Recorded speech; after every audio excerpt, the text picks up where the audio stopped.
Donald Trump. We will soon be a great nation again. Face to face, historic. The ABC News presidential debate. Here now, David Muir and Lindsay Davis. Good evening, I'm David Muir, and thank you for joining us for tonight's ABC News presidential debate. We want to welcome viewers watching on ABC and around the world tonight. Vice President Kamala Harris and President Donald Trump are just moments away from taking the stage in this unprecedented race for president. And I'm Lindsay Davis. Tonight's meeting could be the most consequential event of their campaigns, with Election Day now less than 2 months away. For Vice President Kamala Harris, this is her first debate since President Biden withdrew from the race on July 21st. Of course, that decision followed his debate against President Donald Trump in June. Since then, this race has taken on an entirely new dynamic. And that brings us to the rules of tonight's debate. 90 minutes with 2 commercial breaks. No topics or questions have been shared with the campaigns. The candidates will have 2 minutes to answer questions, and this is the clock. That's what they'll be seeing. 2 minutes for rebuttals and 1 minute for follow-ups, clarifications, or responses. Their microphones will only be turned on when it's their turn to speak. No pre-written notes allowed. There is no audience here tonight in this hall at the National Constitution Center. This is an intimate setting for 2 candidates who have never met. President Trump won the coin toss. He chose to deliver the final closing statement of the evening. Vice President Harris selected the podium to the right. So let's now welcome the candidates to the stage. Vice President Kamala Harris and President Donald Trump.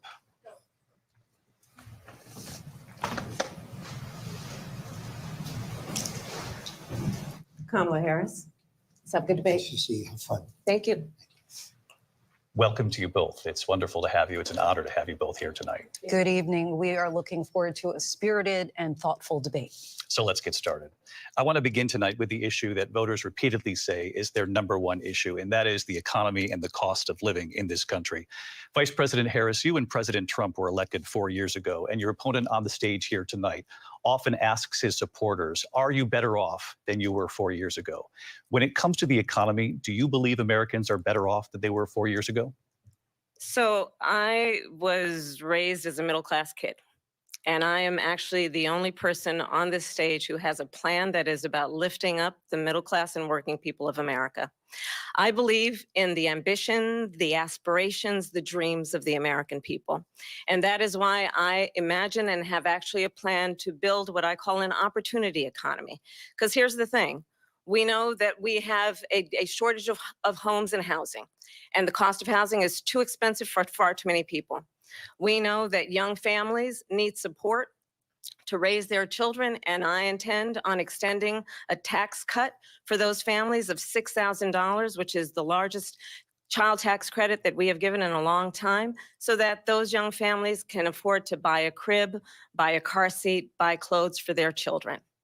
My passion, one of them, is small businesses. My mother raised my sister and me, but there was a woman who helped raise us. We call her our second mother. She was a small business owner. I love our small businesses. My plan is to give a $50,000 tax deduction to start up small businesses, knowing they are part of the backbone of America's economy. My opponent, on the other hand, his plan is to do what he has done before, which is to provide a tax cut for billionaires and big corporations, which will result in $5 trillion to America's deficit. My opponent has a plan that I call the Trump's sales tax, which would be a 20% tax on everyday goods that you rely on to get through the month. Economists have said that Trump sales tax would actually result for middle-class families in about $4,000 more a year, because of his policies and his ideas about what should be the backs of middle-class people paying for tax cuts for billionaires. President Trump, I'll give you 2 minutes. First of all, I have no sales tax. That's an incorrect statement. She knows that. We're doing tariffs on other countries. Other countries are going to finally, after 75 years, pay us back for all that we've done for the world. And the tariff will be substantial in some cases. I took in billions and billions of dollars, as you know, from China. In fact, they never took the tariff off because there was so much money they can't. It would totally destroy everything that they've set out to do. They're taking in billions of dollars from China and other places. They've left the tariffs on. When I had it, I had tariffs, and yet I had no inflation. Look, we've had a terrible economy because inflation which is really known as a country buster. It breaks up countries. We have inflation like very few people have ever seen before, probably the worst in our nation's history. We were at 21%, but that's being generous because many things are 50, 60, 70, and 80% higher than they were just a few years ago. This has been a disaster for people, for the middle class, but for every class. On top of that, we have millions of people pouring into our country from prisons and jails, from mental institutions and insane asylums, and they're coming in and they're taking jobs that are occupied right now by African Americans and Hispanics, and also unions. Unions are going to be affected very soon. And you see what's happening. You see what's happening with towns throughout the United States. You look at Springfield, Ohio. You look at Aurora in Colorado. They are taking over the towns. They're taking over buildings. They're going in violently. These are the people that Xi and Biden led into our country, and they're destroying our country. They're dangerous. They're at the highest level of criminality, and we have to get them out. We have to get them out fast. I created one of the greatest economies in the history of our country. I'll do it again and even better. We are going to get to immigration and border security during this debate, but I would like to let Vice President Harris respond on the economy here. Well, I would love to. Let's talk about what Donald Trump left us. Donald Trump left us the worst unemployment since the Great Depression. Donald Trump left us the worst public health epidemic in a century. Donald Trump left us the worst attack on our democracy since the Civil War. And what we have done is clean up Donald Trump's mess. What we have done and what I intend to do is build on what we know are the aspirations and the hopes of the American people. But I'm going to tell you all in this debate tonight, you're going to hear from the same old tired playbook, a bunch of lies, grievances, and name calling. What you're going to hear tonight is a detailed and dangerous plan called Project 2025 that the former president intends on implementing if he were elected again. I believe very strongly that the American people want a president who understands the importance of bringing us together, knowing we have so much more in common than what separates us. And I pledge to you to be a president for all Americans. President Trump will give you a minute here to respond. Number one, I have nothing to do, as you know, and as she knows better than anyone, I have nothing to do with Project 2025. That's out there. I haven't read it. I don't want to read it purposely. I'm not going to read it. This was a group of people that got together. They came up with some ideas, I guess some good, some bad, but it makes no difference. I have nothing to do. Everybody knows I'm an open book. Everybody knows what I'm going to do. Cut taxes very substantially and create a great economy like I did before. We had the greatest economy. We got hit with a pandemic. And the pandemic was not since 1917, where 100 million people died, has there been anything like it. We did a phenomenal job with the pandemic. We handed them over a country where the economy and where the stock market was higher than it was before the pandemic came in.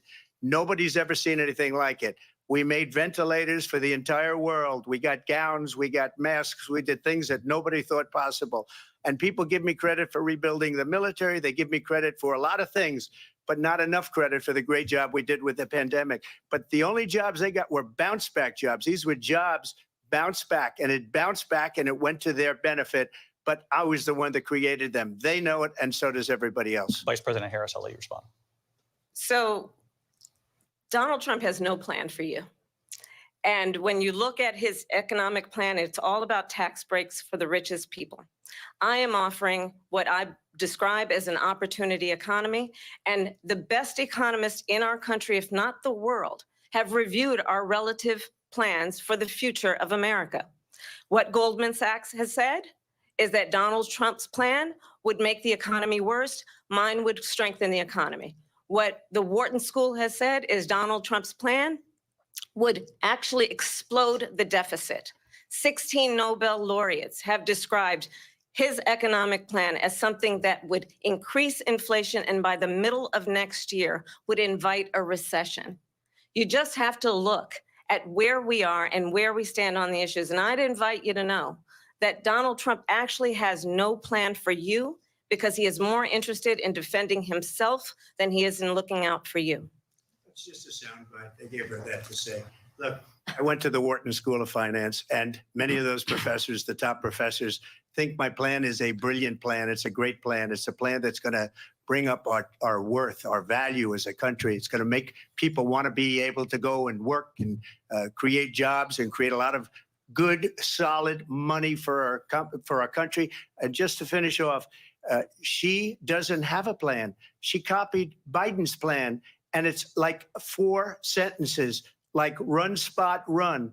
4 sentences that are just, oh, we'll try and lower taxes. She doesn't have a plan. Take a look at her plan. She doesn't have a plan. Mr. President, I do want to drill down on something you both brought up. The Vice President brought up your tariffs. You responded, and let's drill down on this because your plan is what she calls is essentially a national sales tax. Your proposal calls for tariffs, as you pointed out here, on foreign imports across the board. You recently said that you might double your plan, imposing tariffs up to 20% on goods coming into this country. As you know, many economists say that with tariffs at that level, costs are then passed on to the consumer. Vice President Harris has argued it'll mean higher prices on gas, food, clothing, medication, arguing it costs the typical family nearly $4,000 a year. Do you believe Americans can afford higher prices because of tariffs? They're not going to have higher prices. What's going to have and who's going to have higher prices is China and all of the countries that have been ripping us off for years. I was the only president ever. China was paying us hundreds of billions of dollars, and so were other countries. And, you know, if she doesn't like them, they should have gone out and they should have immediately cut the tariffs. But those tariffs are there 3.5 years now under their administration. We are going to take in billions of dollars, hundreds of billions of dollars. I had no inflation, virtually no inflation. They had the highest inflation perhaps in the history of our country because I've never seen a worse period of time. People can't go out and buy cereal or bacon or eggs or anything else.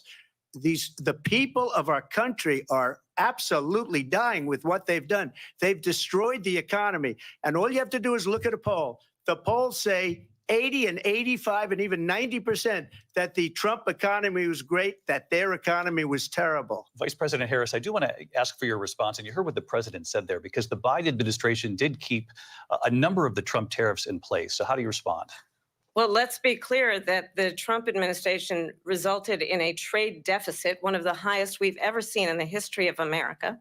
He invited trade wars. You want to talk about his deal with China? What he ended up doing is under Donald Trump's presidency, he ended up selling American chips to China to help them improve and modernize their military, basically sold us out, when a policy about China should be in making sure the United States of America wins the competition for the 21st century, which means focusing on the details of what that requires, focusing on relationships with our allies, focusing on investing in American-based technology so that we win the race on AI, on quantum computing, focusing on what we need to do to support America's workforce so that we don't end up having on the short end of the stick in terms of workers' rights. But what Donald Trump did, let's talk about this, with COVID, is he actually thanked President Xi for what he did during COVID. Look at his tweet.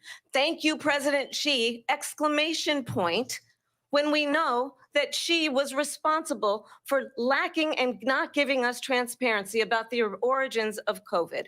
President Trump, I'll let you respond. First of all, they bought their chips from Taiwan. We hardly make chips anymore because of philosophies like they have and policies like they have. I don't say her because she has no policy. Everything that she believed 3 years ago and 4 years ago is out the window. She's going to my philosophy now. In fact, I was going to send her a MAGA hat. She's gone to my philosophy. But if she ever got elected, she'd change it. And it will be the end of our country. She's a Marxist. Everybody knows she's a Marxist. Her father's a Marxist professor in economics, and he taught her well. But when you look at what she's done to our country, and when you look at these millions and millions of people that are pouring into our country monthly, where it's, I believe, 21 million people, not the 15 that people say, and I think it's a lot higher than the 21. That's bigger than New York State pouring in. And just look at what they're doing to our country. They're criminals. Many of these people coming in are criminals. And that's bad for our economy, too. You know, you mentioned before, we'll talk about immigration later. Well, bad immigration is the worst thing that can happen to our economy. They have, and she has, destroyed our country with policy that's insane. Almost policy that you'd say They have to hate our country. President Trump, thank you. Lindsay? I want to turn to the issue of abortion. President Trump, you've often touted that you were able to kill Roe v. Wade. Last year, you said that you were proud to be the most pro-life president in American history. Then last month, you said that your administration would be great for women and their reproductive rights. In your home state of Florida, you surprised many with regard to your 6-week abortion ban because you initially had said that it was too short. And you said, quote, I'm going to be voting that we need more than 6 weeks. But then the very next day, you reversed course and said you would vote to support the 6-week ban. Vice President Harris says that women shouldn't trust you on the issue of abortion because you've changed your position so many times. Therefore, why should they trust you? Well, the reason I'm doing that vote is because the plan is, as you know, the vote is, they have abortion in the 9th month. They even have, and you can look at the governor of West Virginia, the previous governor of West Virginia, not the current governor, is doing an excellent job, but the governor before, he said the baby will be born and we will decide what to do with the baby. In other words, we'll execute the baby. And that's why I did that, because that predominates, because they're radical. The Democrats are radical in that. And her vice presidential pick, which I think was a horrible pick, by the way, for our country, because he is really out of it. But her vice presidential pick says abortion in the 9th month is absolutely fine. He also says execution after birth. It's execution, no longer abortion, because the baby is born, is okay. And that's not okay with me, hence the vote. But what I did is something for 52 years. They've been trying to get Roe v. Wade into the states. And through the genius and heart and strength of 6 Supreme Court justices, we were able to do that. Now, I believe in the exceptions for rape, incest, and life of the mother. I believe strongly in it. Ronald Reagan did also. 85% of Republicans do. Exceptions, very important. But we were able to get it, and now states are voting on it. And for the first time, you're going to see, look, this is an issue that's torn our country apart for 52 years. Every legal scholar, every Democrat, every Republican, liberal, conservative, they all wanted this issue to be brought back to the states where the people could vote. And that's what happened. Now, Ohio, the vote was somewhat liberal. Kansas, the vote was somewhat liberal, much more liberal than people would have thought. But each individual state is voting. It's the vote of the people now. It's not tied up in the federal government. I did a great service in doing it. It took courage to do it. And the Supreme Court had great courage in doing it. And I give tremendous credit to those 6 justices. There is no state in this country where it is legal to kill a baby after it's born. Madam Vice President, I want to get your response to President Trump. Well, as I said, you're going to hear a bunch of lies, and that's not actually a surprising fact. Let's understand how we got here. Donald Trump hand-selected 3 members of the United States Supreme Court with the intention that they would undo the protections of Roe v. Wade. And they did exactly as he intended. And now in over 20 states, there are Trump abortion bans, which make it criminal for a doctor or nurse to provide health care. In one state, it provides prison for life. Trump abortion bans that make no exception even for rape and incest, which understand what that means. A survivor of a crime, a violation to their body, does not have the right to make a decision about what happens to their body next. That is immoral. And one does not have to abandon their faith or deeply held beliefs to agree. The government, and Donald Trump certainly, should not be telling a woman what to do with her body. I have talked with women around our country. You want to talk about this is what people wanted? Pregnant women who want to carry a pregnancy to term, suffering from a miscarriage, being denied care in an emergency room because the healthcare providers are afraid they might go to jail, and she's bleeding out in a car in the parking lot. She didn't want that. Her husband didn't want that. A 12 or 13-year-old survivor of incest being forced to carry a pregnancy to term. They don't want that. And I pledge to you, when Congress passes a bill to put back in place the protections of Roe v. Wade. As President of the United States, I will proudly sign it into law. But understand, if Donald Trump were to be reelected, he will sign a national abortion ban. Understand, in his Project 2025, there would be a national abortion, a monitor that would be monitoring your pregnancies, your miscarriages. I think the American people believe that certain freedoms, in particular the freedom to make decisions about one's own body, should not be made by the government. Thank you, Vice President Harris. Well, there she goes again. It's a lie. I'm not signing a ban, and there's no reason to sign a ban because we've gotten what everybody wanted. Democrats, Republicans, and everybody else, and every legal scholar wanted it to be brought back into the states, and the states are voting. And it may take a little time, but for 52 years, this issue has torn our country apart, and they've wanted it back in the states. And I did something that nobody thought was possible. The states are now voting. What she says is an absolute lie. And as far as the abortion ban, no, I'm not in favor of abortion ban, but it doesn't matter because this issue has now been taken over by the states. Would you veto a national abortion ban if it came Well, to I your won't desk? have to because, again, two things. Number one, she said she'll go back to Congress. She'll never get the vote. It's impossible for her to get the vote, especially now with the 50-50 and essentially 50-50 in both Senate and the House. She's not going to get the vote. She can't get the vote. She won't even come close to it. So it's just talk. You know what it reminds me of when they said they're going to get student loans terminated, and it ended up being a total catastrophe. The student loans, and then her, I think probably her boss, if you call him a boss, he spends all his time on the beach. But look, her boss went out and said, we'll do it again. We'll do it a different way. And he went out, got rejected again by the Supreme Court. So all these students got taunted with this whole thing about this whole idea and how unfair that would have been. Part of the reason they lost to the millions and millions of people that had to pay off their student loans. They didn't get it for free, but they were saying it's the same way that they talked about that they talk about abortion. But if I could just get a yes or no, because your running mate, J.D. Vance, has said that you would veto it if it did come to your desk. Well, I didn't discuss it with J.D. In all fairness, J.D., and I don't mind if he has a certain view, but I think he was speaking for me, but I really didn't. Look, we don't have to discuss it because she'd never be able to get it, just like she couldn't get student loans. They couldn't get student loans. They didn't even come close to getting student loans. They taunted young people and a lot of other people that had loans. They can never get this approved. So it doesn't matter what she says about going to Congress. So wonderful. Let's go to Congress, do it.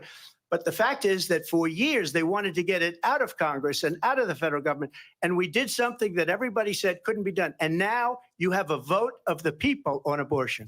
Vice President Harris, I want to give you your time to respond, but I do want to ask, would you support any restrictions on a woman's right to an abortion? I absolutely support reinstating the protections of Roe v. Wade. And as you rightly mentioned, nowhere in America is a woman carrying a pregnancy to term and asking for an abortion. That is not happening. It's insulting to the women of America. And understand what has been happening under Donald Trump's abortion bans. Couples who pray and dream of having a family are being denied IVF treatments. What is happening in our country? Working people, working women who are working 1 or 2 jobs, who can barely afford childcare as it is, have to travel to another state to get on a plane sitting next to strangers to go and get the health care she needs.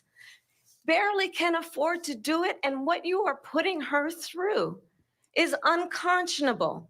And the people of America have not, the majority of Americans believe in a woman's right to make decisions about her own body. And that is why in every state where this issue has been on the ballot, in red and blue states both, the people of America have voted for freedom. Vice President Harris, Excuse me, I thank have you. to respond. Another lie. It's another lie. I have been a leader on IVF, which is fertilization. The IVF, I have been a leader.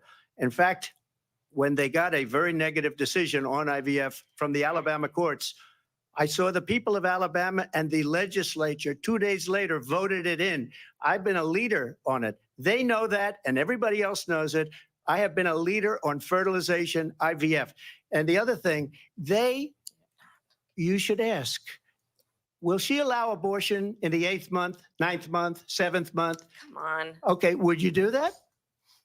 Why don't you ask her Why- that why question? don't you answer That's the problem. question? Would you because veto? under Roe v. Answer Wade, the question, would you veto? you could do abortions in the 7th month, the 8th month, the 9th That's month, not true. and probably after birth. Just look at the former governor of Virginia. The governor of Virginia said, we put the baby aside and then we determine what we want to do with the baby. President Trump, thank you. We're going to turn now to immigration and border security. We know it's an issue that's important to Republicans, Democrats, voters across the board in this country. Vice President Harris, you were tasked by President Biden with getting to the root causes of migration from Central America. We know that illegal border crossings reached a record high in the Biden administration. This past June, President Biden imposed tough new asylum restrictions. We know the numbers since then have dropped significantly. But my question to you tonight is, why did the administration wait until 6 months before the election to act? And would you have done anything differently from President Biden on this? So I'm the only person on this stage who has prosecuted transnational criminal organizations for the trafficking of guns, drugs, and human beings. And let me say that the United States Congress, including some of the most conservative members of the United States Senate, came up with a border security bill, which I supported. And that bill would have put 1,500 more border agents on the border to help those folks who are working there right now overtime, trying to do their job. It would have allowed us to stem the flow of fentanyl coming into the United States. I know there are so many families watching tonight who have been personally affected by the surge of fentanyl in our country. That bill would have put more resources to allow us to prosecute transnational criminal organizations for trafficking in guns, drugs, and human beings. But you know what happened to that bill? Donald Trump got on the phone, called up some folks in Congress, and said, kill the bill. And you know why? Because he'd prefer to run on a problem instead of fixing a problem. And understand, this comes at a time where the people of our country actually need a leader who engages in solutions, who actually addresses the problems at hand. But what we have in the former president is someone who would prefer to run on a problem instead of fixing a problem. And I'll tell you something, he's going to talk about immigration a lot tonight, even when it's not the subject that is being raised. And I'm going to actually do something really unusual, and I'm going to invite you to attend one of Donald Trump's rallies, because it's a really interesting thing to watch. You will see during the course of his rallies, he talks about fictional characters like Hannibal Lecter. He will talk about windmills cause cancer. And what you will also notice is that people start leaving his rallies early out of exhaustion and boredom. And I will tell you, the one thing you will not hear him talk about is you. You will not hear him talk about your needs, your dreams, and your desires.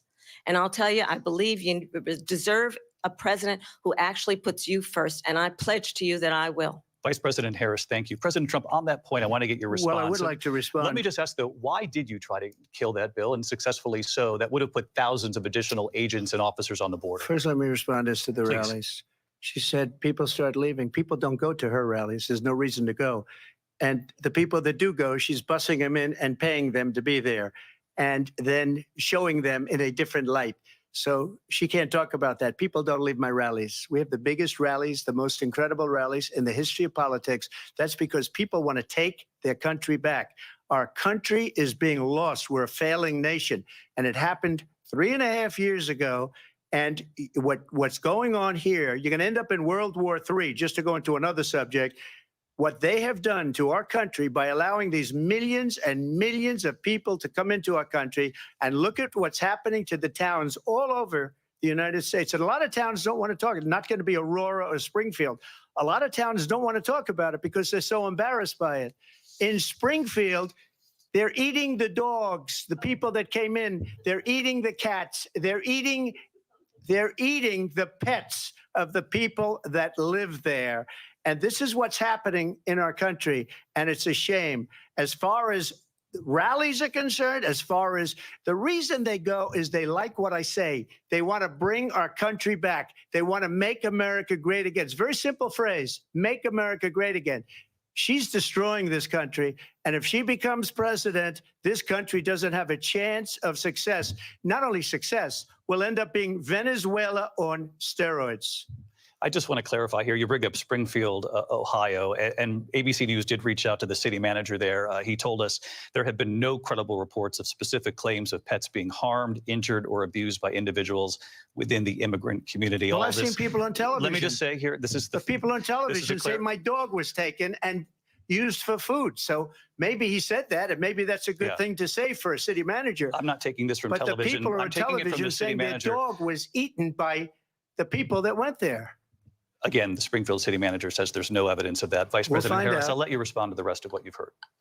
You talk about extreme. This is, I think, one of the reasons why in this election, I actually have the endorsement of 200 Republicans who have formally worked with President Bush, Mitt Romney, and John McCain, including the endorsement of former Vice President Dick Cheney and Congress member Liz Cheney. And if you want to really know the inside track on who the former president is, if he didn't make it clear already, just ask people who have worked with him. His former chief of staff, a 4-star general, has said he has contempt for the Constitution of the United States. His former national security advisor has said he is dangerous and unfit. His former Secretary of Defense has said the nation, the republic, would never survive another Trump term. And when we listen to this kind of rhetoric, when the issues that affect the American people are not being addressed, I think the choice is clear in this election. President Trump, I'll give you a quick minute to respond here. Thank you, because when I hear that, see, I'm a different kind of a person. I fired most of those people. Not so graciously. They did bad things or a bad job. I fired them. They never fired one person. They didn't fire anybody having to do with Afghanistan and the Taliban and the 13 people whose were just killed, viciously and violently killed. And I got to know the parents and the family. They didn't fire. They should have fired all those generals, all those top people, because that was one of the most incompetently handled situations anybody has ever seen. So when somebody does a bad job, I fire him.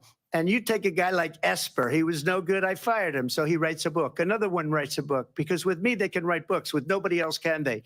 But they have done such a poor job, and they never fire anybody. Look at the economy. Look at the inflation. They didn't fire any of their economists. They have the same people. That's a good way not to have books written about you.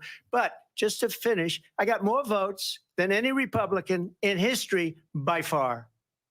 In fact, I got more votes than any president, sitting president in history by far.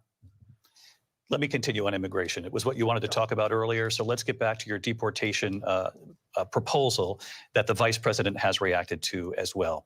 President Trump, you call this the largest domestic deportation operation in the history of our country. You say you would use the National Guard. You say if things get out of control, you'd have no problem using the U.S. military. Police, yes. You also said you would use local police. How would you deport 11 million undocumented immigrants? I know you believe that number is much higher. Take us through this. What does this look like? Will authorities be going door to door in this country? Yeah, it is much higher because of them. They allowed criminals, many, many millions of criminals. They allowed terrorists. They allowed common street criminals. They allowed people to come in, drug dealers, to come into our country. And they're now in the United States and told by their countries like Venezuela, don't ever come back or we're going to kill you. Do you know that crime in Venezuela and crime in countries all over the world is way down? You know why? Because they've taken their criminals off the street and they've given them to her to put into our country. And this will be one of the greatest mistakes in history for them to allow. And I think they probably did it because they think they're going to get votes, but it's not worth it because they're destroying the fabric of our country by what they've done. There's never been anything done like this at all. They've destroyed the fabric of our country. Millions of people let in, and all over the world, crime is down all over the world except here. Crime here is up and through the roof. Despite their fraudulent statements that they made, crime in this country is through the roof. And we have a new form of crime. It's called migrant crime. And it's happening at levels that nobody thought possible. President Trump, as you know, the FBI says overall violent crime is actually coming down in this country. But Vice Excuse President me, Harris, the FBI they were defrauding statements.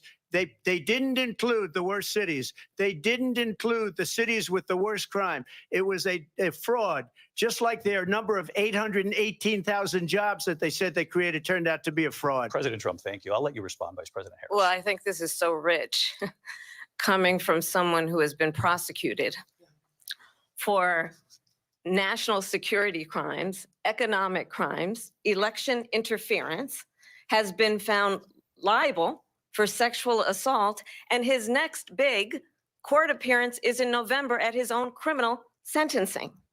And let's be clear where each person stands on the issue of what is important about respect for the rule of law and respect for law enforcement. The former vice president called for defunding federal law enforcement, 45,000 agents, get this, on the day after he was arraigned on 34 felony counts. So let's talk about what is important in this race. It is important that we move forward, that we turn the page on this same old tired rhetoric and address the needs of the American people, address what we need to do about the housing shortage, which I have a plan for, address what we must do to support our small businesses, address bringing down the price of groceries. But frankly, the American people are exhausted with this same old tired playbook. Vice President Harris, thank you. Excuse me. Every one of those cases was started by them against their political opponent. And I'm winning most of them, and I will win the rest on appeal. And you saw that with the decision that came down just recently from the Supreme Court. I'm winning most of them. But those are cases, it's called weaponization. Never happened in this country. They weaponized the Justice Department. Every one of those cases was involved with the DOJ, from Atlanta and Fani Willis to the Attorney General of New York and the DA in New York. Every one of those cases. And then they say, oh, he's a criminal. They're the ones that made them go after me. By the way, Joe Biden was found essentially guilty on the documents case. And what happened in my documents case? They said, oh, that's the toughest of them all. A complete and total victory. 2 months ago, it was thrown out. It's weaponization, and they used it, and it's never happened in this country. They used it to try and win an election. They're fake cases. President Trump, thank you. A really quick response here, Vice President Harris, on this notion of weaponization of the Justice Department. Well, let's talk about extreme and understand the context in which this election in 2024 is taking place. The United States Supreme Court recently ruled that the former president would essentially be immune from any misconduct if he were to enter the White House again. Understand, this is someone who has openly said he would terminate, I'm quoting, terminate the Constitution of the United States, that he would weaponize the Department of Justice against his political enemies. Someone who has openly expressed disdain for members of our military. Understand what it would mean if Donald Trump were back in the White House with no guardrails, because certainly we know now the court won't stop him. We know J.D. Vance is not going to stop him. It's up to the American people. Vice President to stop Harris, him. Thank you. Lindsay? Vice President Harris, in your last run for president. This is the one that weaponized, not me. She weaponized. I probably took a bullet to the head because of the things that they say about me. They talk about democracy. I'm a threat to democracy. They're the threat to democracy with a fake Russia investigation that went nowhere. We have a lot to get to. Lindsay? Vice President Harris, in your last run for president, you said you wanted to ban fracking. Now you don't. You wanted mandatory government buyback programs for assault weapons. Now your campaign says you don't. You supported decriminalizing border crossings. Now you're taking a harder line. I know you say that your values have not changed. So then why have so many of your policy positions changed? So my values have not changed, and I'm going to discuss at least every point that you've made. But in particular, let's talk about fracking, because we're here in Pennsylvania. I made that very clear in 2020.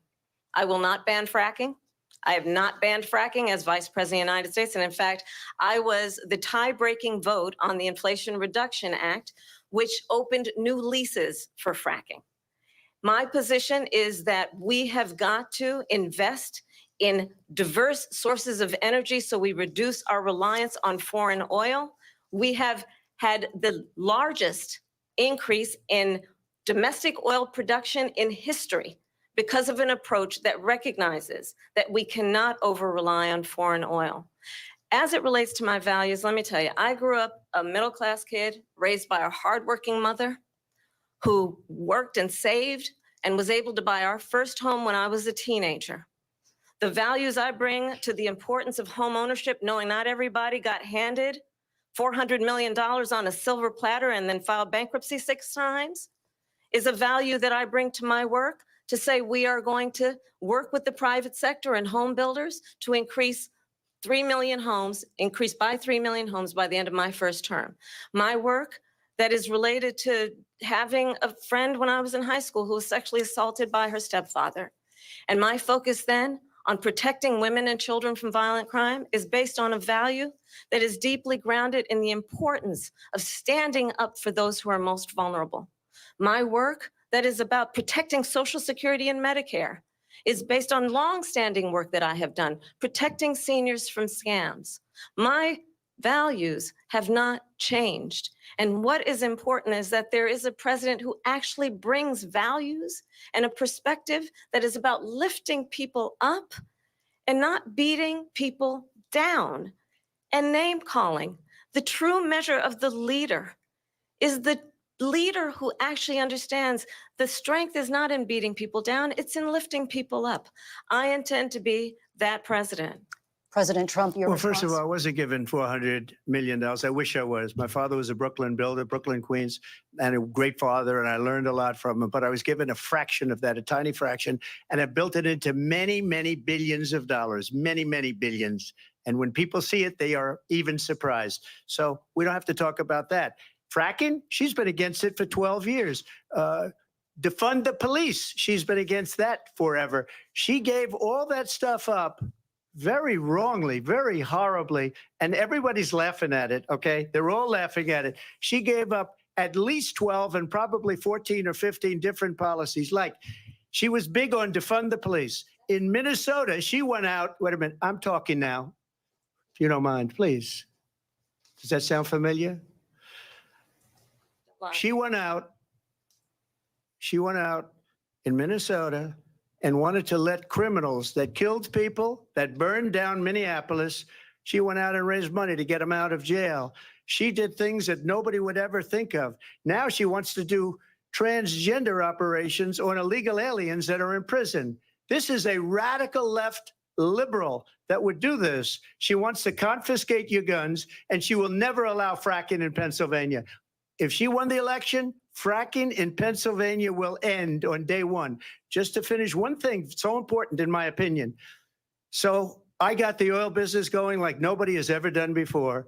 When they took over, they got rid of it, started getting rid of it, and the prices were going up the roof. They immediately let these guys go to where they were. I would have been 5 times, 4 times, 5 times higher, because you're talking about 3.5 years ago. They got it up to where I was because they had no choice, because the prices of energy were quadrupling and doubling. You saw what happened to gasoline. So they said, let's go back to Trump.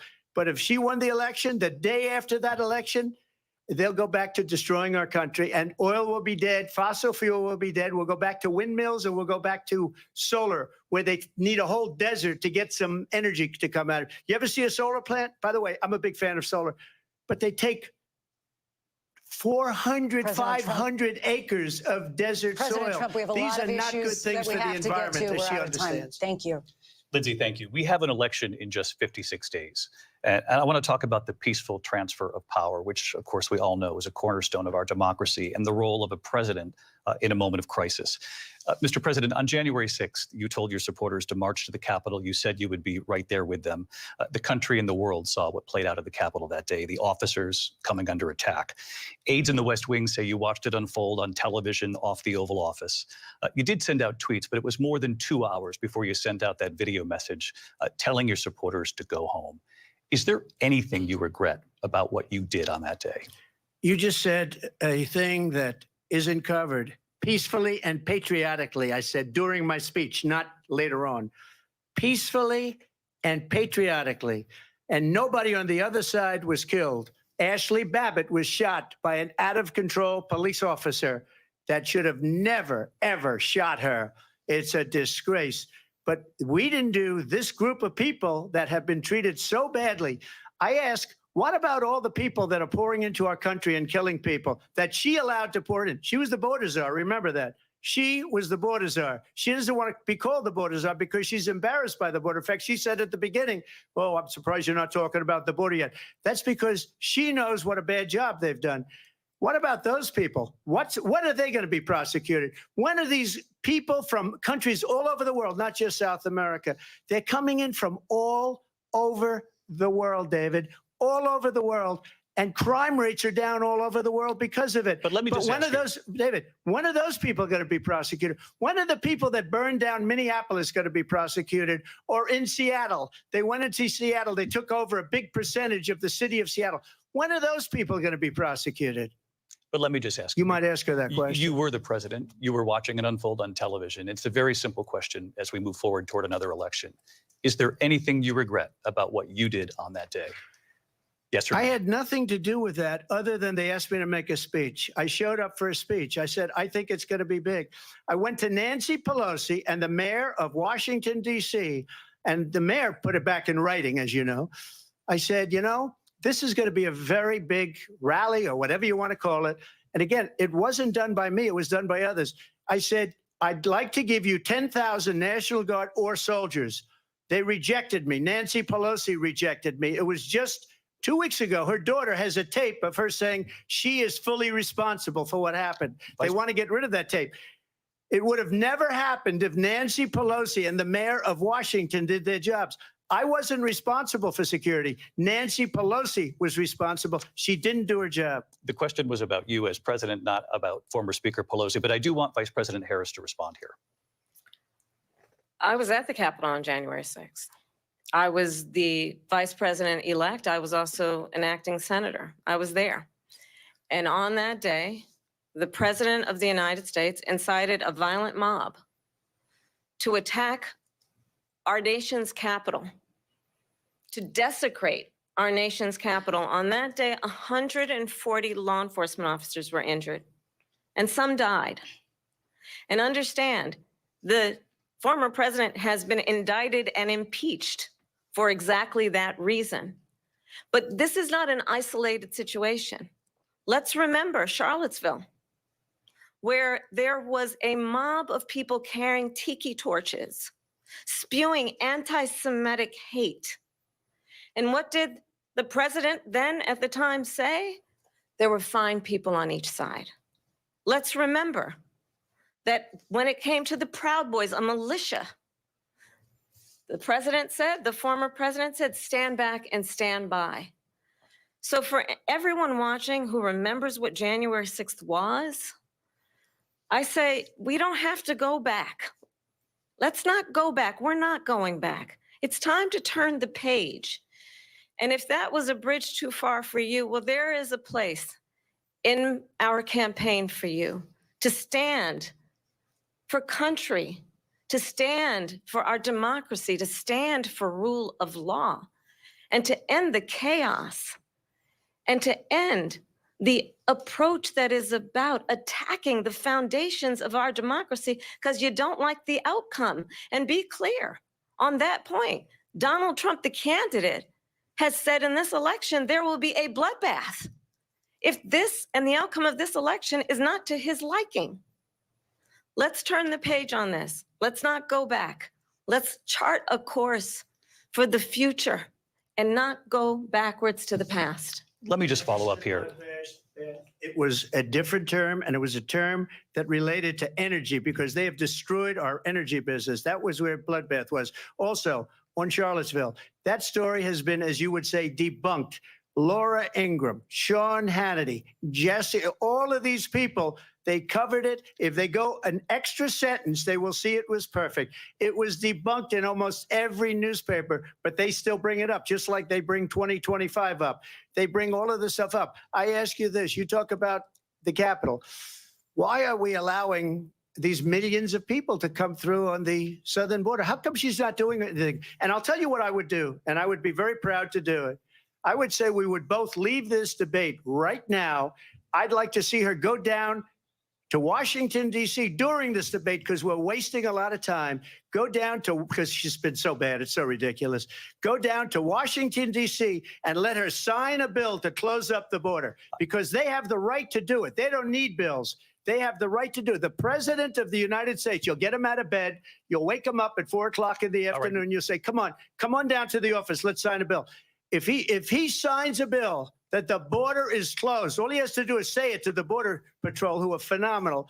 If they do that, the border is closed. Mr. Those President, people are killing many people, unlike J6. We talked immigration here tonight. I do want to focus on this next issue to both of you, because it really brings us this into focus, truth in these times that we're living in. Mr. President, for 3.5 years after you lost the 2020 election, you repeatedly falsely claimed that you won, many times saying you won in a landslide. In the past couple of weeks leading up to this debate, you have said, quote, you lost by a whisker, that you, quote, didn't quite make it, that you came up a little bit short. I said that? Are you now acknowledging that you lost in 2020? No, I don't acknowledge that at all. But I said that sarcastically. You know that. It was said, oh, we lost by a whisker. That was said sarcastically. Look, there's so much proof. All you have to do is look at it. And they should have sent it back to the legislatures for approval. I got almost 75 million votes, the most votes any sitting president has ever gotten. I was told if I got 63, which was what I got in 2016, you can't be beaten.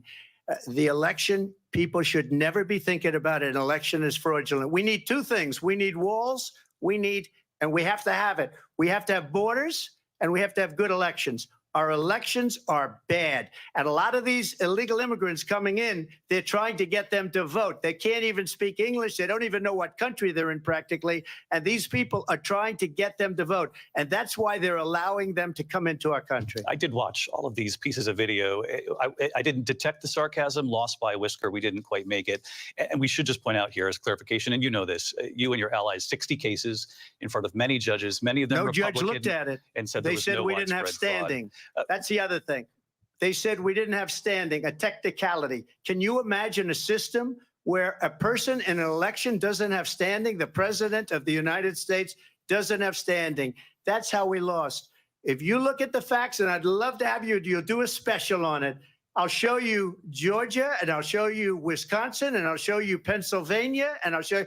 We have so many facts and statistics, but you know what? That doesn't matter, because we have to solve the problem that we have right now. That's old news. And the problem that we have right now is we have a nation in decline, and they have put it into decline. We have a nation that is dying, David. Mr. President, thank you. Vice President Harris, you heard the president there tonight. He said he didn't say that he lost by a whisker. So he still believes he did not lose the election that was won by President Biden and yourself. But I do want to ask you about something that's come up in the last couple of days. This was a post from President Trump about this upcoming election just weeks away. He said, when I win, those people who cheated, and then he lists donors, voters, election officials, he says will be prosecuted to the fullest extent of the law, which will include long-term prison sentences. One of your campaign's top lawyers responded saying, we won't let Donald Trump intimidate us. We won't let him suppress the vote.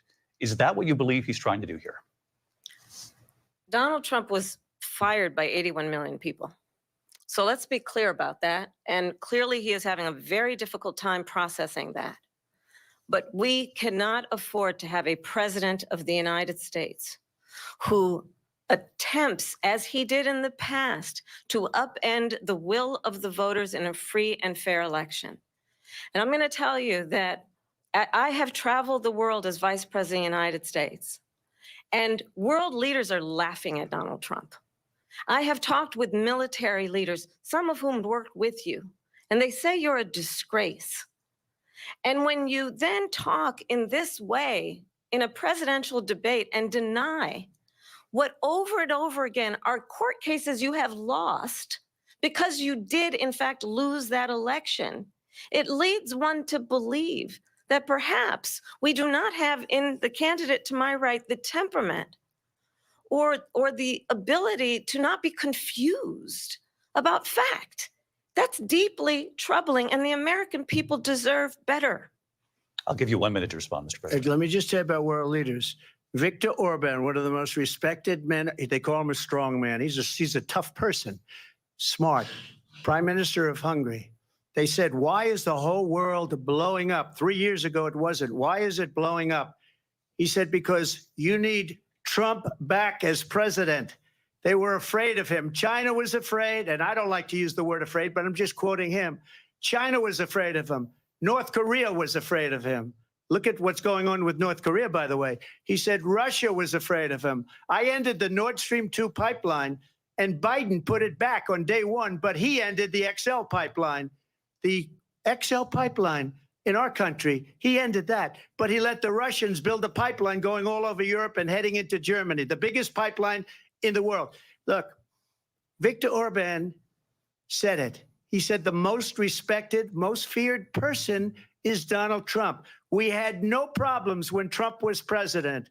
But when this weak, pathetic man that you saw at a debate just a few months ago, that if he weren't in that debate, he'd be running instead of her. She got no votes. He got 14 million votes. What you did, you talk about a threat to democracy. He got 14 million votes, and they threw him out of office. And you know what? I'll give you a little secret. He hates her. He can't stand her. But he got 14 million votes. They threw him out. She got 0 votes. And when she ran, she was the first one to leave because she failed. And now she's running. I don't understand it, but I'm okay with it because your time is up. I think we're going to do very well. We've got a lot more to get to. Turning now to the Israel-Hamas war and the hostages who are still being held, Americans among them.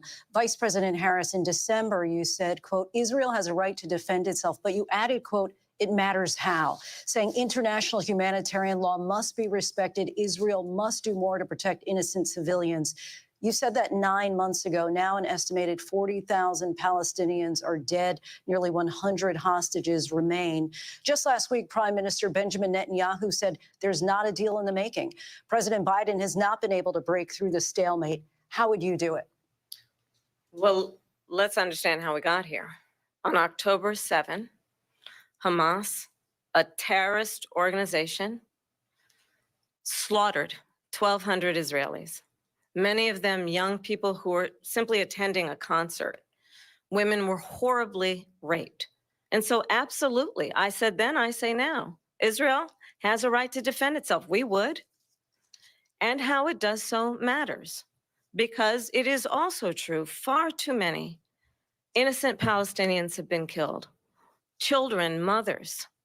What we know is that this war must end. It must end immediately, and the way it will end is we need a ceasefire deal and we need the hostages out. And so we will continue to work around the clock on that. Work around the clock, also understanding that we must chart a course for a two-state solution. And in that solution, there must be security for the Israeli people and Israel, and in equal measure for the Palestinians. But the one thing I will assure you always, I will always give Israel the ability to defend itself, in particular as it relates to Iran and any threat that Iran and its proxies pose to Israel.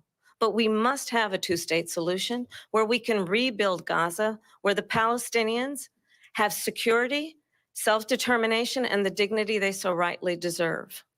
President Trump, how would you negotiate with Netanyahu and also Hamas in order to get the hostages out and prevent the killing of more innocent civilians in Gaza? If I were president, it would have never started. If I were president, Russia would have never, ever, I know Putin very well, he would have never, and there was no threat of it either, by the way, for 4 years, have gone into Ukraine and killed millions of people when you add it up, far worse than people understand what's going on over there. But when she mentions about Israel, all of a sudden, she hates Israel. She wouldn't even meet with Netanyahu when he went to Congress to make a very important speech. She refused to be there because she was at a sorority party of hers. She wanted to go to the sorority party. She hates Israel. If she's president, I believe that Israel will not exist within 2 years from now. And I've been pretty good at predictions, and I hope I'm wrong about that one. She hates Israel. At the same time, in her own way, she hates the Arab population because the whole place is going to get blown up. Arabs, Jewish people, Israel will be gone. It would have never happened. Iran was broke under Donald Trump. Now Iran has $300 billion because they took off all the sanctions that I had. Iran had no money for Hamas or Hezbollah or any of the 28 different spheres of terror. And they are spheres of terror, horrible terror. They had no money. It was a big story, and you know it. You covered it very well, actually. They had no money for terror. They were broke. Now they're a rich nation. And now what they're doing is they're spreading that money around. Look at what's happening with the Houthis and Yemen. Look at what's going on in the Middle East. This would have never happened. I will get that settled and fast, and I'll get the war with Ukraine and Russia ended. If I'm president-elect, I'll get it done before even becoming president. Vice President Harris, he says you hate Israel. That's absolutely not true. I have my entire career and life supported Israel and the Israeli people. He knows that. He's trying to, again, divide and distract from the reality, which is it is very well known that Donald Trump is weak and wrong on national security and foreign policy. It is well known that he admires dictators, wants to be a dictator on day one, according to himself. It is well known that he said of Putin that he can do whatever the hell he wants and go into Ukraine. It is well known that he said when Russia went into Ukraine, it was brilliant. It is well known he exchanged love letters with Kim Jong-un. And it is absolutely well known that these dictators and autocrats are rooting for you to be president again because they're so clear. They can manipulate you with flattery and favors. And that is why so many military leaders who you have worked with have told me you are a disgrace. That is why we understand that we have to have a president who is not consistently weak and wrong on Vice national President security, Harris. including the importance of upholding and respecting in highest regard our military. Vice President Harris, thank you. They're the ones, and she's the one that caused it, that's weak on national security by allowing every nation last month for the year, 168 different countries sending people into our country. Their crime rates are way down. Putin endorsed her last week, said, I hope she wins. And I think he meant it because what he's gotten away with is absolutely incredible. It wouldn't have happened with me. The leaders of other countries think that they're weak and incompetent, and they are. They're grossly incompetent. And I just ask one question. Why does Biden go in and kill the Keystone Pipeline and approve the single biggest deal that Russia's ever made, Nord Stream 2, the biggest pipeline anywhere in the world going to Germany and all over Europe? Because they're weak and they're ineffective. And Biden, by the way, President gets paid Trump, a lot of money. Thank you. We have a lot of issues to get to. We'll be right back with much more of this historic ABC News presidential debate from the National Constitution Center right here in Philadelphia. Back in a moment.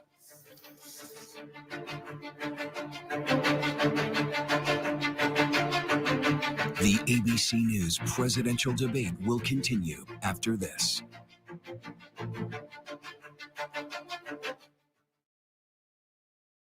It was a regular day for 19-year-old Melissa Witt. She went to meet her mom at a bowling church league, but she never makes it into the bowling alley. My gut knew this was not a young girl who just ran away. New information and pools of blood were found by detectives. I'd just love to have her back more than anything in the world. It is a heart-wrenching day for the family of Melissa Witt. Police found the body in the Ozark National Forest. You had several suspects. All these kinds of leads. A known serial killer in your area. Could he be involved? We're actually finding key evidence that could have slipped through the cracks. You're looking for that game-changing piece. Her last hours on this earth were probably the most horrific a person can experience. This beautiful young girl. Police will find out what happened. At Wit's End, the hunt for a killer, only on Hulu.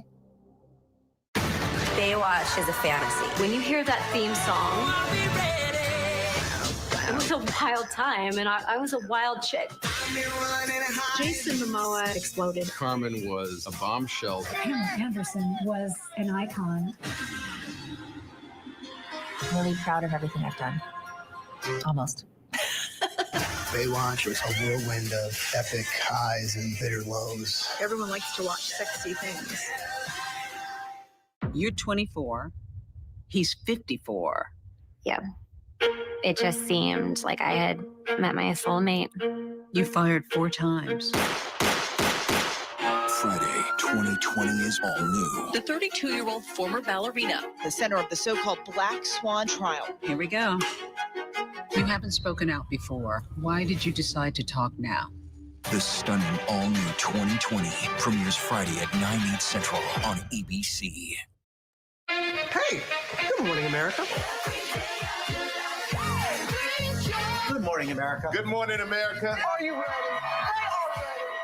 Covering the biggest events in the country right now. There's a lot going on here.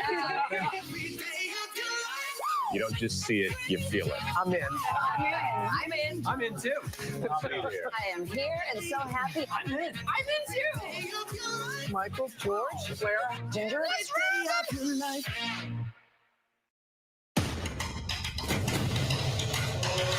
After the last book club. Every book club should have this much shopping. What did everyone think of the chapter? The right area rug for every budget. I'll say it. The section on washable rugs was thrilling. Thoughts, Richard? The part about the floral rugs really spoke to me. I want to know who's going to play the rug in the movie. Why is nobody discussing the plot twist? Wayfair ships, fast and free. Wayfair, every style, every home.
You're streaming ABC News Live. What does it take to be the most watched newscast in America? We are part of an operation. Is this our combat operations center? We're approaching the gate. Militants came in from. Hi, appreciate you. Thank you. Ismail, David. ABC's World News Tonight with David Muir is America's most watched newscast. You're watching America's #1 streaming news. Keep streaming with ABC News Live. Live from the National Constitution Center in Philadelphia, Pennsylvania. Here again, David Muir and Lindsay Davis. Welcome back to this historic ABC News presidential debate tonight. We're going to continue here, and I want to turn to the war in Ukraine. We're now 2.5 years into this conflict. Mr. President, it has been the position of the Biden administration that we must defend Ukraine from Russia, from Vladimir Putin, to defend their sovereignty, their democracy, that it's in America's best interest to do so, arguing that if Putin wins, he may be emboldened to move even further into other countries. You have said you would solve this war in 24 hours. You said so just before the break tonight. How exactly would you do that? And I want to ask you a very simple question tonight. Do you want Ukraine to win this war? I want the war to stop. I want to save lives that are being uselessly, people being killed by the millions. It's the millions. It's so much worse than the numbers that you're getting, which are fake numbers. Look, we're in for 250 billion or more because they don't ask Europe, which is a much bigger beneficiary to getting this thing done than we are. They're in for $150 billion less because Biden and you don't have the courage to ask Europe like I did with NATO. They paid billions and billions, hundreds of billions of dollars when I said, either you pay up or we're not going to protect you anymore. So that's maybe one of the reasons they don't like me as much as they like weak people. But you take a look at what's happening. We're in for 250 to 275 billion.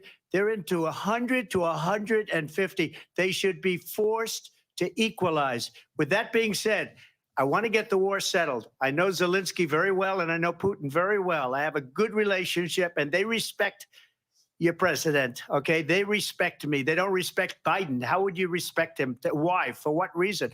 He hasn't even made a phone call in 2 years to Putin, hasn't spoken to anybody. They don't even try and get it.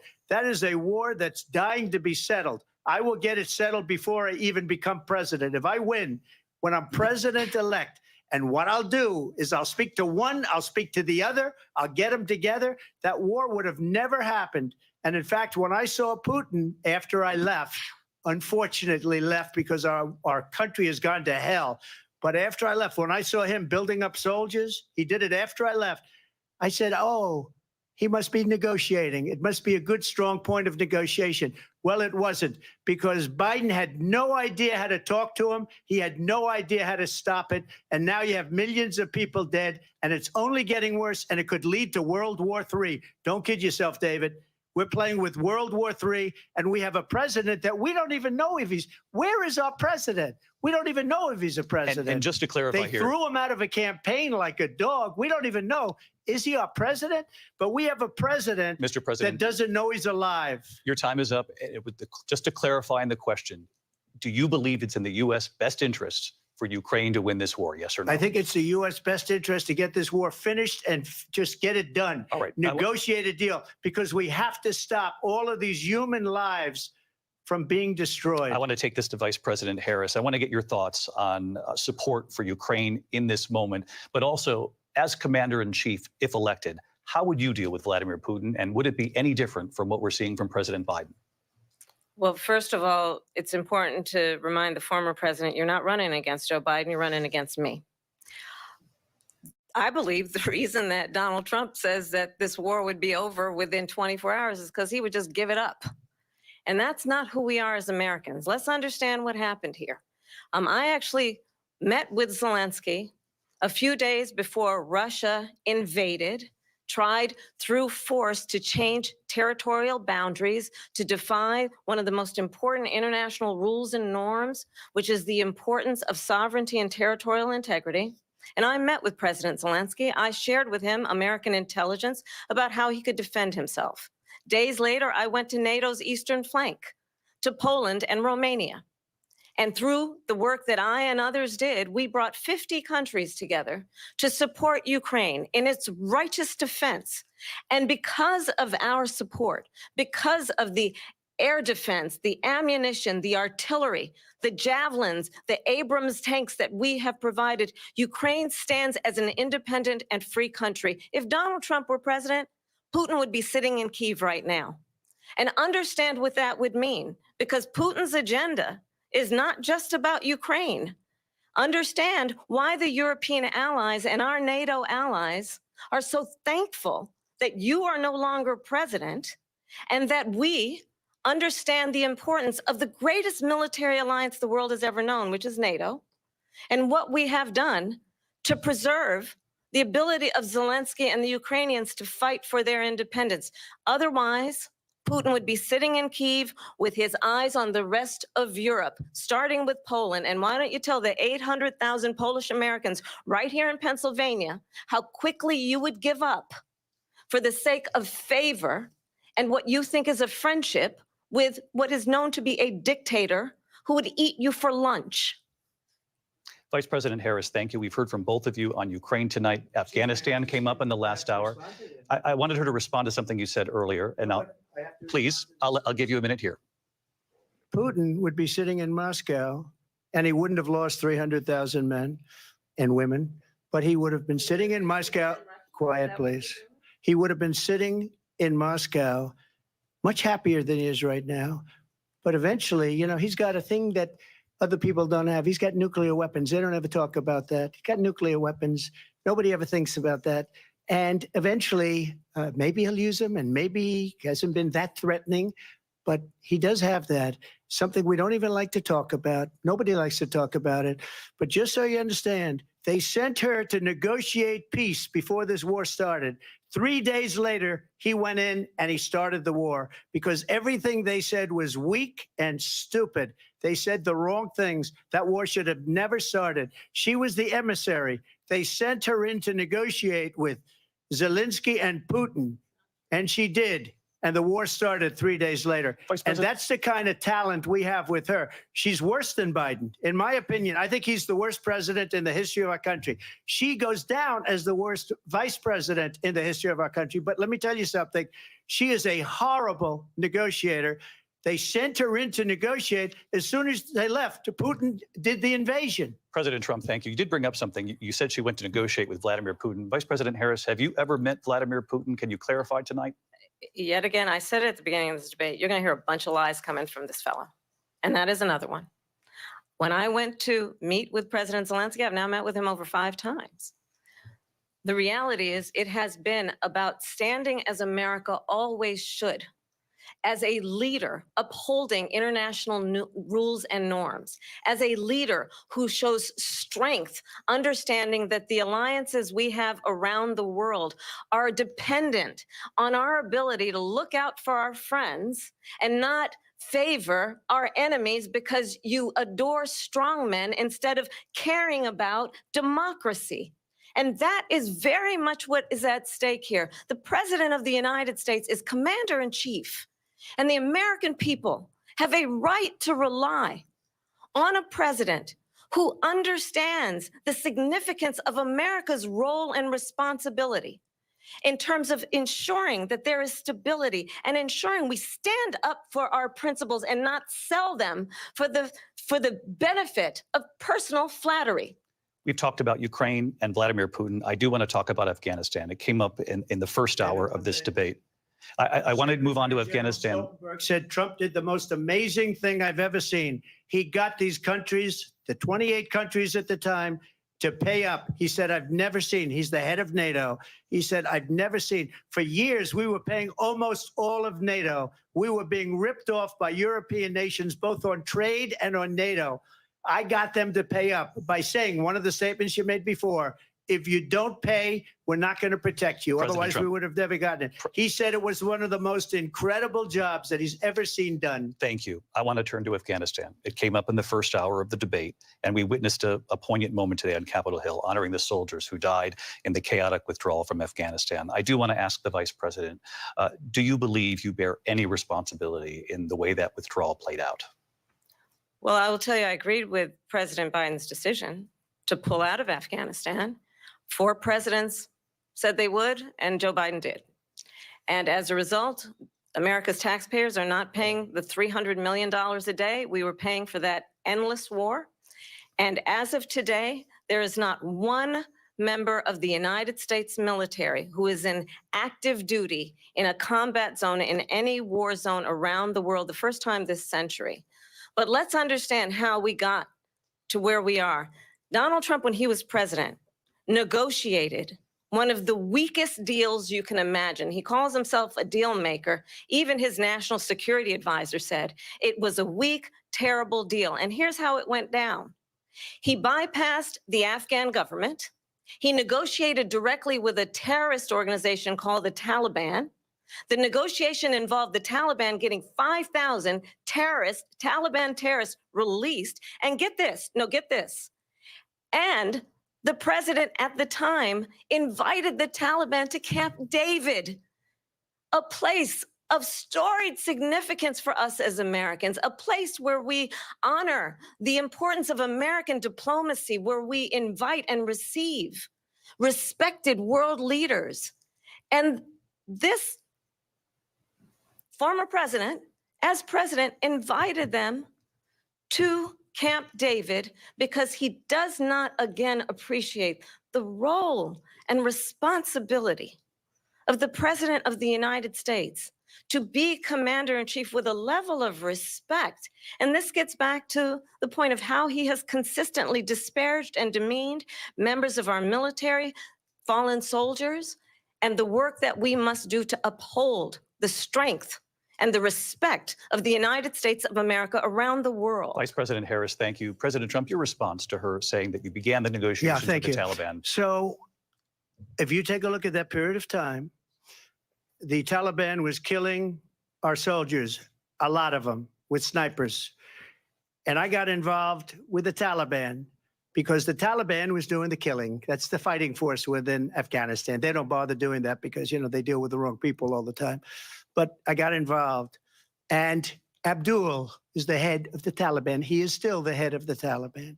And I told Abdul, don't do it anymore. You do it anymore, you're going to have problems. And he said, why do you send me a picture of my house? I said, you're going to have to figure that out, Abdul. And for 18 months, we had nobody killed. We did have an agreement negotiated by Mike Pompeo. It was a very good agreement. The reason it was good, it was we were getting out. We would have been out faster than them, but we wouldn't have lost the soldiers. We wouldn't have left many Americans behind, and we wouldn't have left $85 billion worth of brand new, beautiful military equipment behind. And just to finish, they blew it. The agreement said you have to do this, and they didn't do it. They didn't do it. The agreement was terminated by us because they didn't do what they were supposed to do. I want to move on. And these people did the worst withdrawal, and in my opinion, the most embarrassing moment in the history of our country. And by the way, that's why Russia attacked Ukraine, because they saw how incompetent she and her boss are. President Trump, thank you. I want to move on now to race and politics in this country. Mr. President, you recently said of Vice President Harris, quote, I didn't know she was black until a number of years ago when she happened to turn black, and now she wants to be known as black. I want to ask a bigger picture question here tonight. Why do you believe it's appropriate to weigh in on the racial identity of your opponent? I don't, and I don't care. I don't care what she is. I don't care. You make a big deal out of something. I couldn't care less. Whatever she wants to be is okay with me. But those were your words, so I'm asking. I don't know. I mean, all I can say is I read where she was not black, that she put out, and I'll say that. And then I read that she was black, and that's okay. Either one was okay with me. That's up to her. That's up to her. Vice President Harris, your thoughts on this? I think it's, I mean, honestly, I think it's a tragedy that we have someone who wants to be president who has consistently over the course of his career attempted to use race to divide the American people. You know, I do believe that the vast majority of us know that we have so much more in common than what separates us, and we don't want this kind of approach that is just constantly trying to divide us, and especially by race. And let's remember how Donald Trump started. He was land, he owned buildings, and he was investigated because he refused to rent property to black families. Let's remember, this is the same individual who took out a full-page ad in the New York Times calling for the execution of 5 young Black and Latino boys who were innocent, the Central Park 5. Took out a full-page ad calling for their execution. This is the same individual who spread birther lies about the first Black president of the United States. And I think the American people want better than that, want better than this, want someone who understands, as I do, I travel our country. We see in each other a friend. We see in each other a neighbor. We don't want a leader who is constantly trying to have Americans point their fingers at each other. I meet with people all the time who tell me, can we please just have discourse about how we're going to invest in the aspirations and the ambitions and the dreams of the American people? Knowing that regardless of people's color or the language their grandmother speaks, we all have the same dreams and aspirations and want a president who invests in those, not in hate and division. Vice President Harris, thank you. Lindsay? President Trump, this is now your 3rd time. This is the most divisive presidency in the history of our country. There's never been anything like it. They're destroying our country, and they come up with things like what she just said, going back many, many years, when a lot of people, including Mayor Bloomberg, agreed with me on the Central Park 5. They admitted, they said, they pled guilty. And I said, well, if they pled guilty, they badly hurt a person, killed a person ultimately. And if they pled guilty, then they pled, we're not guilty.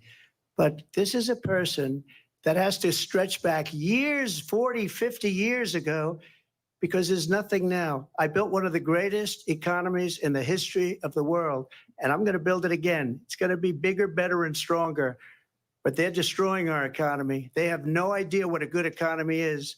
Their oil policies, every single policy. And remember this, she is Biden. You know, she's trying to get away from Biden. I don't know the gentleman, she says. She is Biden. The worst inflation we've ever had, a horrible economy because inflation has made it so bad, and she can't get away with that. Thank you. Your time is up. I want to respond to that, though. I want to just respond briefly. Clearly, I am not Joe Biden, and I am certainly not Donald Trump. And what I do offer is a new generation of leadership for our country, one who believes in what is possible, one who brings a sense of optimism about what we can do instead of always disparaging the American people. I believe in what we can do to strengthen our small businesses, which is why I have a plan. Let's talk about our plans and let's compare the plans. I have a plan to give startup businesses $50,000 tax deduction, to pursue their ambitions, their innovation, their ideas, their hard work. I have a plan, $6,000 for young families for the first year of your child's life to help you in that most critical stage of your child's development. I have a plan that is about allowing people to be able to pursue what has been fleeting in terms of the American dream by offering a help with down payment of $25,000 down payment assistance for first-time home buyers. That's the kind of conversation, I believe, David, that people really want tonight, as opposed to a conversation that is constantly about belittling and name-calling. Let's turn the page. Vice President and move Harris, forward. thank you. Let's turn to policy. President Trump, we have to move on. President Trump. Let's turn to policy, She has please. a plan to defund the police. She has a plan to confiscate everybody's gun. President Trump, she we has do a have to plan move to on to not other allow issues. fracking in Pennsylvania or anywhere else. Okay. That's you, what Mr. her President. plan is until just recently. I just need Lindsay, to go ahead. respond No, because Trump, the President former Trump. president has said No, I'm something sorry. twice that I need to No, respond to. I'm sorry. We're I just need gonna to move on, respond Vice one President time Harris. to what he has President said Trump, this multiple is times. now your Yes. third time running for president. You have long vowed to repeal and replace the Affordable Care Act, also known as Obamacare. You have failed to accomplish that. You now say you're going to keep Obamacare, quote, unless we can do something much better. Last month, you said, quote, we're working on it. So tonight, 9 years after you first started running, do you have a plan, and can you tell us what it is? Obamacare was lousy health care, always was. It's not very good today. And what I said, that if we come up with something, and we are working on things, we're going to do it and we're going to replace it. But remember this, I inherited Obamacare because Democrats wouldn't change it. They wouldn't vote for it. They were unanimous. They wouldn't vote to change it. If they would have done that, we would have had a much better plan than Obamacare. But the Democrats came up, they wouldn't vote for it. I had a choice to make when I was president. Do I save it and make it as good as it can be, never going to be great, or do I let it rot? And I felt I had an obligation, even though politically it would have been good to just let it rot and let it go away. I decided, and I told my people, the top people, and they're very good people. I have a lot of good people in that administration. We read about the bad ones. We had some real bad ones too, and so do they. They have really bad ones. The difference is they don't get rid of them. But let me just explain. I had a choice to make. Do I save it and make it as good as it can be, or do I let it rot? And I saved it. I did the right thing. But it's still never going to be great, and it's too expensive for people.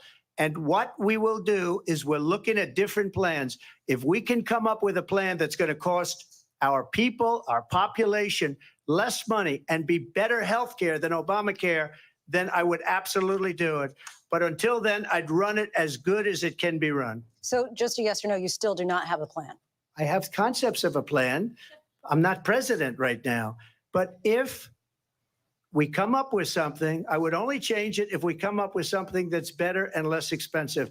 And there are concepts and options we have to do that. And you'll be hearing about it in the not too distant future. Vice President Harris, in 2017, you supported Bernie Sanders' proposal to do away with private insurance and create a government-run healthcare system. 2 years later, you proposed a plan that included a private insurance option. What is your plan today?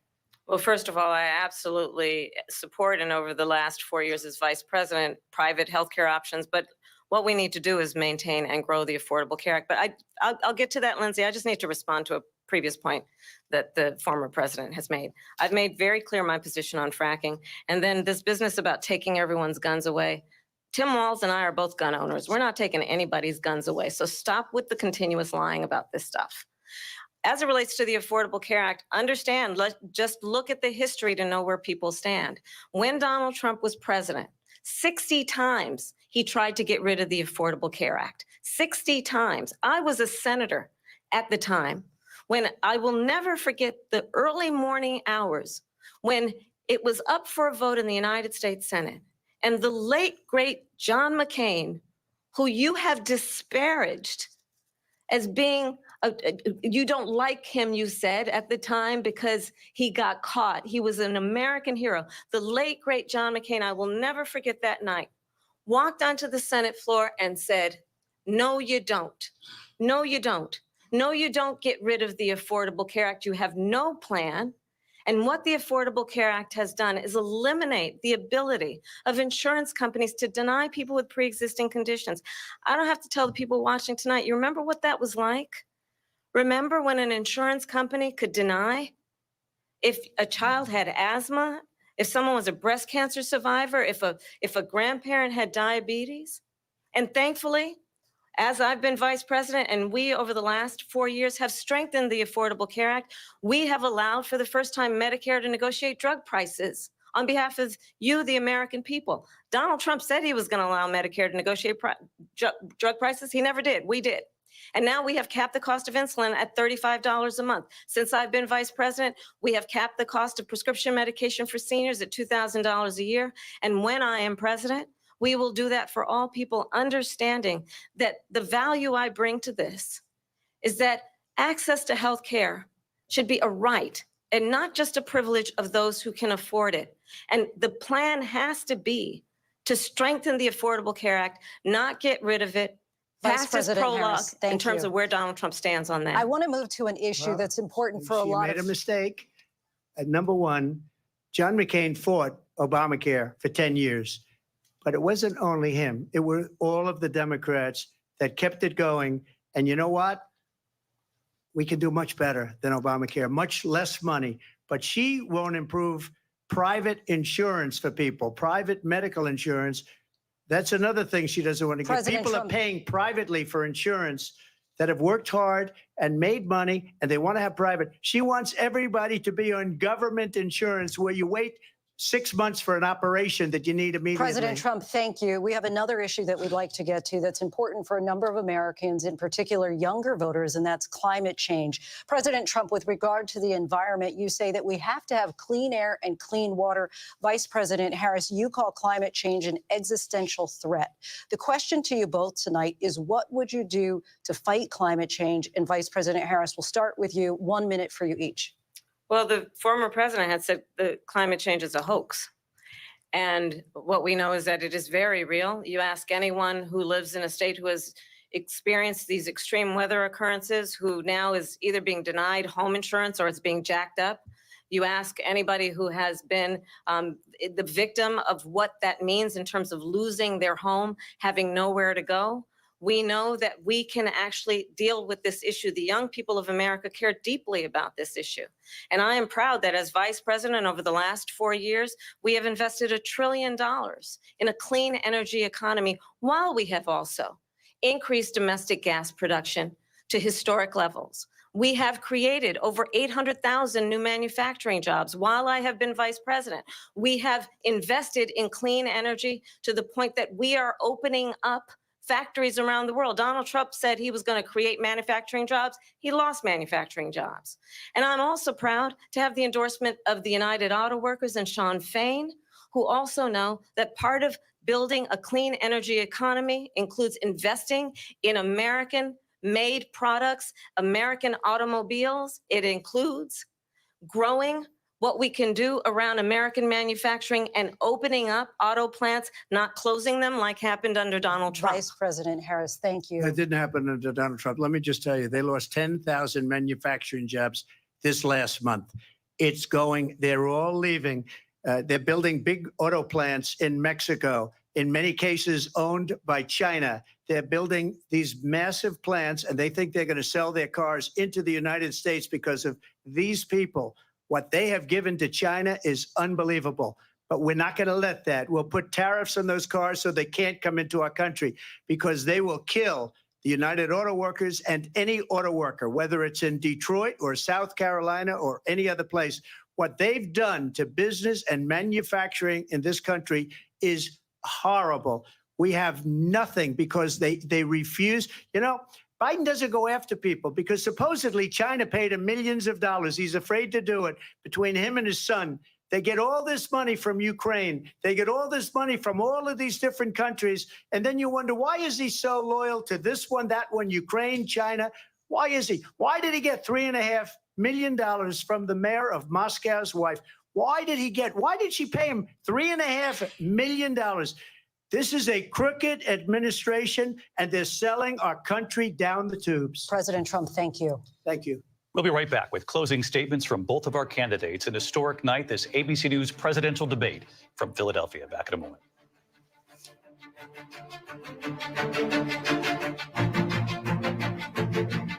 The ABC News presidential debate will continue after this. Vote Cheddar Bay 2024, because when Red Lobster's biscuits rise, America thrives. So come in now for a chance to win 4 years of free Red Lobster, because one bite can unite all parties, at least for dinner. Sure, Vistaprint prints business cards, but we also print these and those and engrave that. We print your brand on everything so customers can notice you, remember you, and fall in love with you. If you need it, we print it with 25% off for new customers at Vistaprint.com. The season finale is upon us! Dog food in thy fridge? It's not dog food, it's fresh pet. Real meat, real veggies. For thy beast? There's always a betrayal in the finale. Other sausage brands use non-meat filler. That's just non-good. Keep it real, people, and keep it juicy. Boogie woogie jam slam, bust the dialect. I'm the man in command. Come flow with the sounds of the mighty. Worn when it counts. Shop Arc'teryx.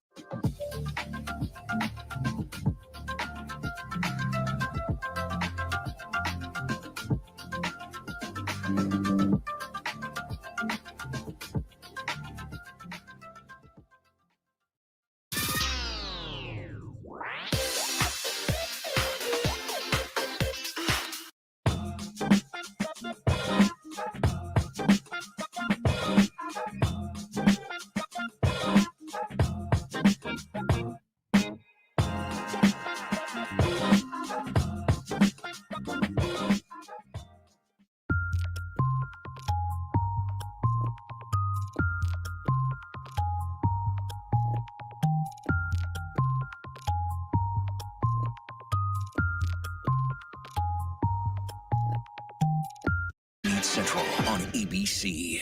Nominations, mornings, evenings, late night, weekends, streaming 24/7. 40 Emmy nominations. Thank you for making ABC News America's #1 news. Get ready, America, every Friday. The hottest trends, styles, and must-have. What's the right stuff to buy right now? I really love that. It's time to buy the right stuff. Yes. And save big time, too. The right stuff. Fridays on GMA. You're going to love it. This is Impact by Nightline. Are you kidding me? My sense was that everybody around him was afraid of him. Brittany describes having a secret abortion that not even her family knew about. What's going on with Kate? What is the relationship like between Harry and William today? What did people start to say? You look great. Are you on Ozempic? I told the kids, I said, I'm not even gonna let you eat breakfast until you get your chores done. She talks about tough love and harsh punishment. No, it's abuse. I think Scott Peterson murdered his wife and his child. Prove me wrong. Do you feel the church accepted abuse? Yep, that's him. Yep. Ready? Does your church protect sexual predators? How do you top the most watched season yet? Fabulous. It's a bit erotic, a bit exotic. You have no idea. Impact by Nightline. The all-new season premieres this September, only on Hulu. If you were coming of age in the 1980s, the Brat Pack was near the center of your cultural awareness. But for those of us experiencing it from the inside, the Brat Pack was something very different. If you could have the Brat Pack name not exist, would you? I hated the Brat Pack. What a disaster. Why did we take it as an offense? Andrew? I'm not going to say we were the Beatles or anything. Well, we didn't sell Shea Stadium. 1985? I think we could have. Let's go. We are heading into the unknown. Oh my gosh. We just saw what no one has seen before. Well, dead ahead. Tiger! Hammer, hammer, hammer. It doesn't get any more cutting edge than this.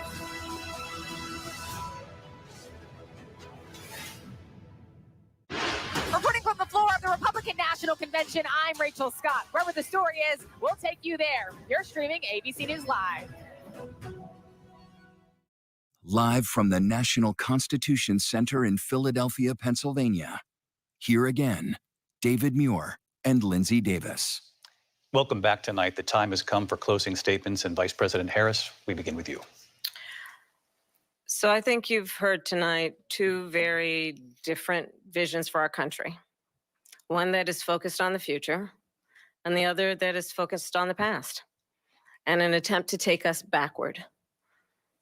But we're not going back. And I do believe that the American people know we all have so much more in common than what separates us. And we can chart a new way forward.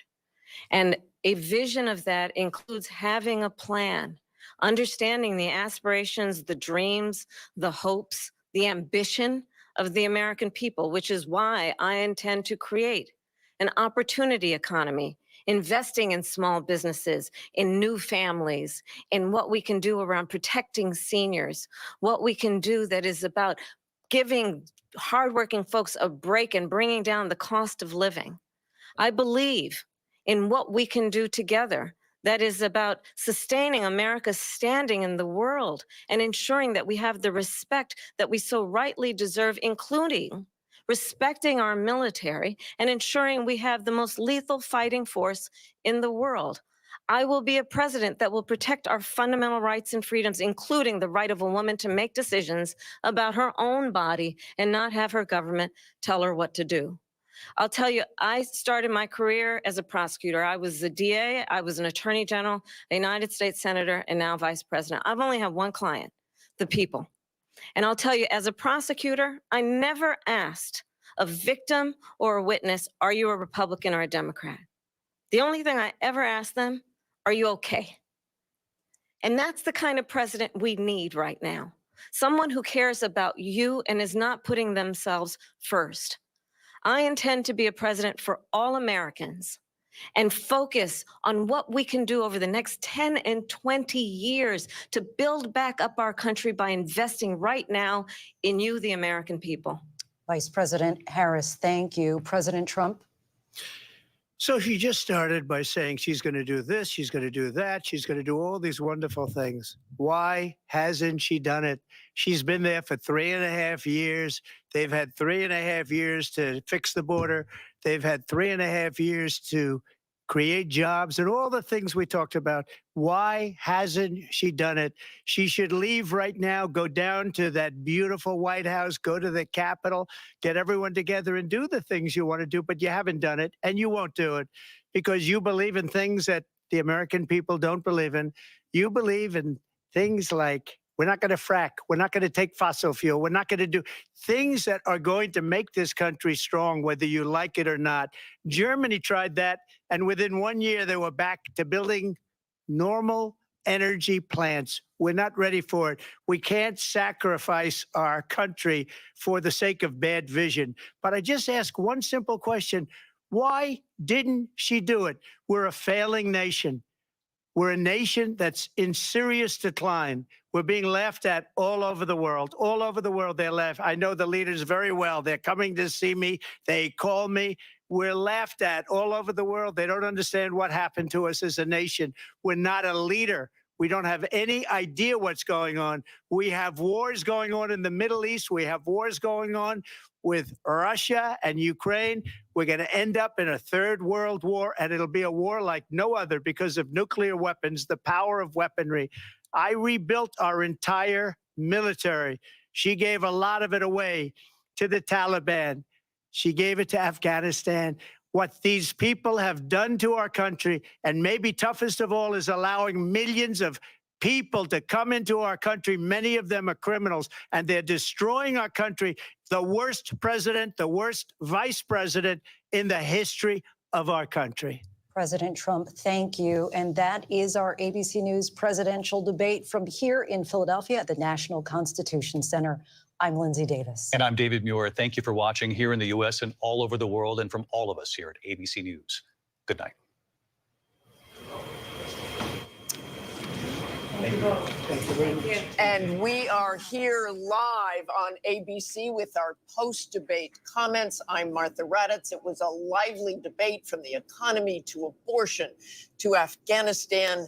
They had it all, and it was historic, John Carl, fiery. Wow. Wow.